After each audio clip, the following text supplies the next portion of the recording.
마태복음 2장 1절부터 11절까지 교독하도록 하겠습니다. 1절 말씀. 헤롯 왕 때에 예수께서 유대 베들레헴에서 나심에 동방으로부터 박사들이 예루살렘에 이르러 말하되 유대인의 왕으로 나시니가 어디 계시냐? 우리가 동방에서 그의 별을 보고 그에게 경배하러 왔노라 하니 헤롯 왕과 온 예루살렘이 듣고 소동한지라. 왕이 모든 대제사장과 백성의 서기관을 모아 그리스도가 어디서 나겠느냐 물으니 이르되 유대 베들레헴이오니 이는 선지자로 이렇게 기록된 바 또 유대 땅 베들레헴아 너는 유대 고을 중에서 가장 작지 아니하도다. 내게서 한 다스리는 자가 나와서 내 백성 이스라엘의 목자가 되리라 하였음이니이다. 이에 헤롯이 가만히 박사들을 불러 별이 나타난 때를 자세히 묻고 베들레헴으로 보내며 이르되 가서 아기에 대하여 자세히 알아보고 찾거든 내게 고하여 나도 가서 그에게 경배하게 하라. 박사들이 왕의 말을 듣고 갈새 동방에서 보던 그 별이 문득 앞서 인도하여 가다가 아기 있는 곳 위에 머물러 서 있는지라. 그들이 별을 보고 매우 크게 기뻐하더라. 11절 다같이 집에 들어가 아기와 그의 어머니 마리아가 함께 있는 것을 보고 엎드려 아기께 경배하고 보배합을 열어 황금과 유향과 몰약을 예물로 드리니라. 아멘. 오늘 본문 말씀 1절 말씀에 보면 헤롯 왕 때에 예수께서 유대 베들레헴에서 나심에 동방으로부터 박사들이 예루살렘에 이르러 말하되 라고 하고 있습니다.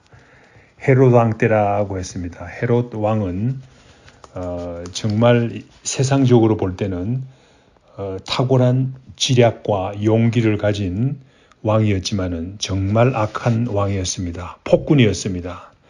여러 명의 자신의 가족들을 죽인, 아내도 죽이고 자녀들도 죽인 그런 악한 왕입니다.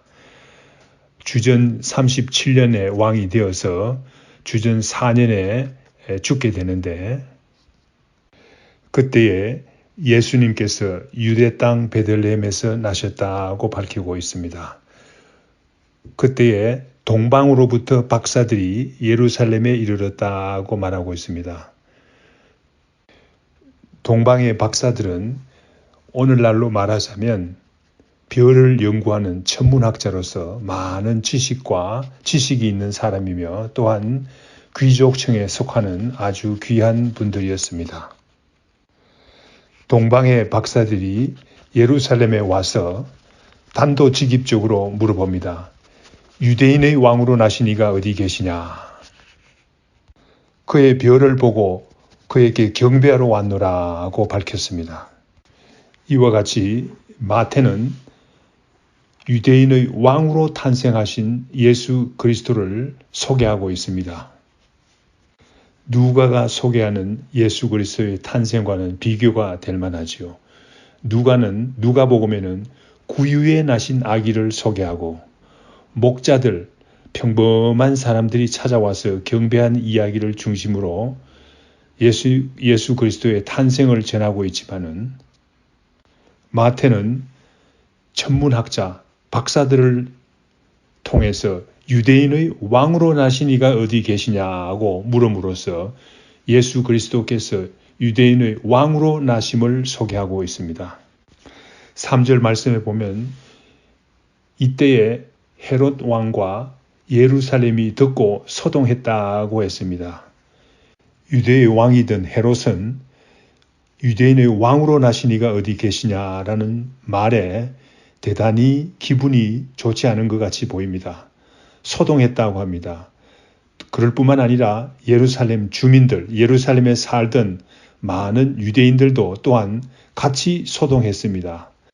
유대인의 왕으로 나신 이가 어디 계시냐라는 말에 놀랐지만은 뭔가 유쾌하지 않은 분위기가 소개됩니다. 하나님의 아들인 예수님께서 오셨는데 처음부터 반기는 분위기가 아닙니다. 그러나 4절에서부터 6절 말씀에 보면 대제사장과 서기관들은 구약 성경에 지식적으로 능통했는 사람인 것을 알 수가 있습니다. 얼른 대답합니다. 미가 5장 2절 말씀을 인용하면서 또 유대 땅 베들레헴아 너는 유다 고을 중에서 가장 작지 아니하도다. 내게서 한 다스리는 자가 나와서 내 백성 이스라엘의 목자가 되리라 라고 하면서 그 장소는 베들레헴입니다 라고 이렇게 말했습니다.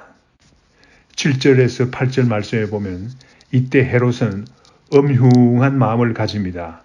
먼저 박사들에게 자기 속내를 나타내지 않고 가만히 언제 별이 나타났습니까? 이것은 유대인의 왕으로 태어난 사람이 언제 어디서 났는지 알기 위해서 이렇게 물어본 것입니다. 또한 제안을 합니다. 만약에 내가 베들레헴으로 보내줄 테니까 아기를 찾거든 유대인의 왕으로 태어난 아기를 찾거든 나도 알게 해서 나도 가서 그에게 경배하도록 해주시오 라고 밝히고 있습니다. 정말 경배하고 싶은 마음이 있어서 그런 것이 아니라 그 아기를 해치우기 위해서 그렇게 말하는 것이 아니겠습니까? 박사들이 베들레헴으로 다시 출발했을 때는 문득 자신들을 인도한 별이 다시 나타났습니다. 그 사이에 별이 나타나지 않아서 마음을 많이 졸였는데 별이 다시 나타나서 인도했습니다. 그래서 박사들이 크게 기뻐했다고 합니다. 결국 동방에서 온 박사들은 아기 예수를 만납니다. 어머니 마리아를 만났을 뿐만 아니라 아마도 요셉도 만났을 것입니다. 유대인의 왕으로 나신 아기 예수께 엎드려 경배하고 황금과 유향과 몰약을 드렸다고 합니다. 박사들이 드린 황금과 유향과 몰약은 무엇을 상징하고 있습니까? 황금은 왕을 상징합니다. 왕으로 오신 예수님을 상징하고 나타내고 있습니다. 유향은 무엇입니까? 대제사장이신 예수님을 나타냅니다. 몰약은 무엇을 나타냅니까? 우리 죄를 위해서 십자가에 죽으실 예수님을 나타내고 있습니다. 이 시점에서 크리스마스와 동방 박사들을 인도한 별에 대해서 잠시 이야기하고자 합니다. 사실상 우리가 지키고 있는 12월 25일 크리스마스는 예수님이 탄생하신 날이 실제로는 아닙니다. 예수님이 탄생한 날을 정확하게는 알 수 없었던 것이죠. 그러나 창조과학회에서 일하시는 김명현 교수님의 말씀에 의하면 유진 폴스틱이라는 사람이 연구를 했는데 주전 6년 예수님의 탄생일은 정확한 탄생일은 주전 6년 5월 14일이라고 합니다. 우리가 들으면 놀랄만한 이야기지만은 그러나 이분들이 정말 자세하게 연구를 한 것으로 생각이 됩니다. 먼저 헤롯 왕이 죽은 때가 주전 4년경인데 4년 이전에 일어났었고 그러니까 그 주전 4년 이전이었을 것이고 또 초대 교부들의 기록을 잘 연구해서 또한 세례 요한의 아버지 사가랴 즉 아비야 반열의 제사장 직무 수행 날짜를 잘 계산해서 여러 가지 잘 계산해서 결론을 내린 것이 주전 6년 5월 14일이라는 것입니다. 그때에 박사들을 동방에서부터 인도하여서 온 특별한 별도 나타났는데 그 당시에 목성과 토성과 금성이 만나는 특별한 현상이 일어났다고 합니다. 800년 이상 만에 일어나는 그런 특별한 현상이 일어났다고 하는데 현대 천문학의 발전으로 인해서 컴퓨터의 발전으로 인해서 그 당시에 별자리를 컴퓨터 프로그램으로 다시 돌아가서 볼 수 있게 되는 정말 놀랄만한 기술이 발전한 것을 알 수 있었습니다. 그래서 마치 저도 그 하늘을 그 당시에 컴퓨터에 나타나는 하늘을 보았는데 목성과 토성이 만나서 마치 춤추듯이 지나가는 것을 보았습니다. 이와 같이 성경 말씀은 정확하고 틀린 점이 없는 귀한 말씀인 것을 알 수가 있습니다. 12절에서부터 15절 말씀에는 보면 박사들은 꿈에 주의 사자들이 나타나서 헤롯에게 돌아가지 말라는 지시를 받았습니다. 그래서 박사들은 다른 길로 해서 고국에 돌아갔다고 합니다.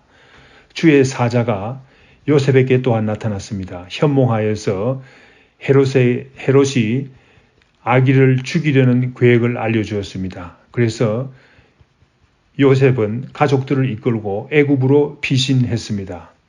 이때 헤롯은 박사들에게 속은 줄로 알고 베들레헴 지경에 있는 2살 아래 되는 모든 아기를 죽이는 참사를 벌였습니다. 얼마나 악한 왕입니까? 이 일이 있은 후에 헤롯은 곧 하나님께서 쳐서 죽게 되었다고 역사 기록은 말하고 있습니다. 19절에서 23절 말씀에 보면 헤롯이 죽은 후에 주의 사자가 다시 요셉에게 현몽하여 나타났다고 했습니다.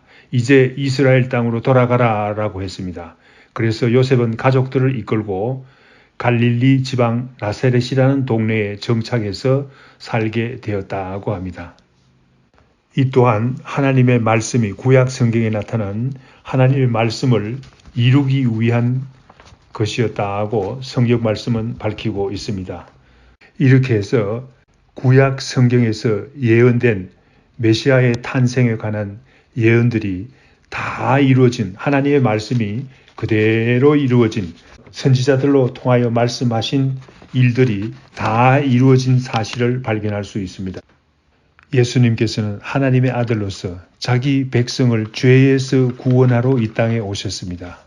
그러나 사람들은 각자의 이해관계에 얽매여서 왕으로 오신, 우리를 구원하시기 위해서 오신 예수님을 진정으로 환영하지 못합니다. 동방의 박사들과 같이 기쁜 마음으로, 즐거운 마음으로 예수님께서 이 땅에 오심을 환영하고 기뻐하는 귀한 성도님들이 되기를 간절히 바랍니다.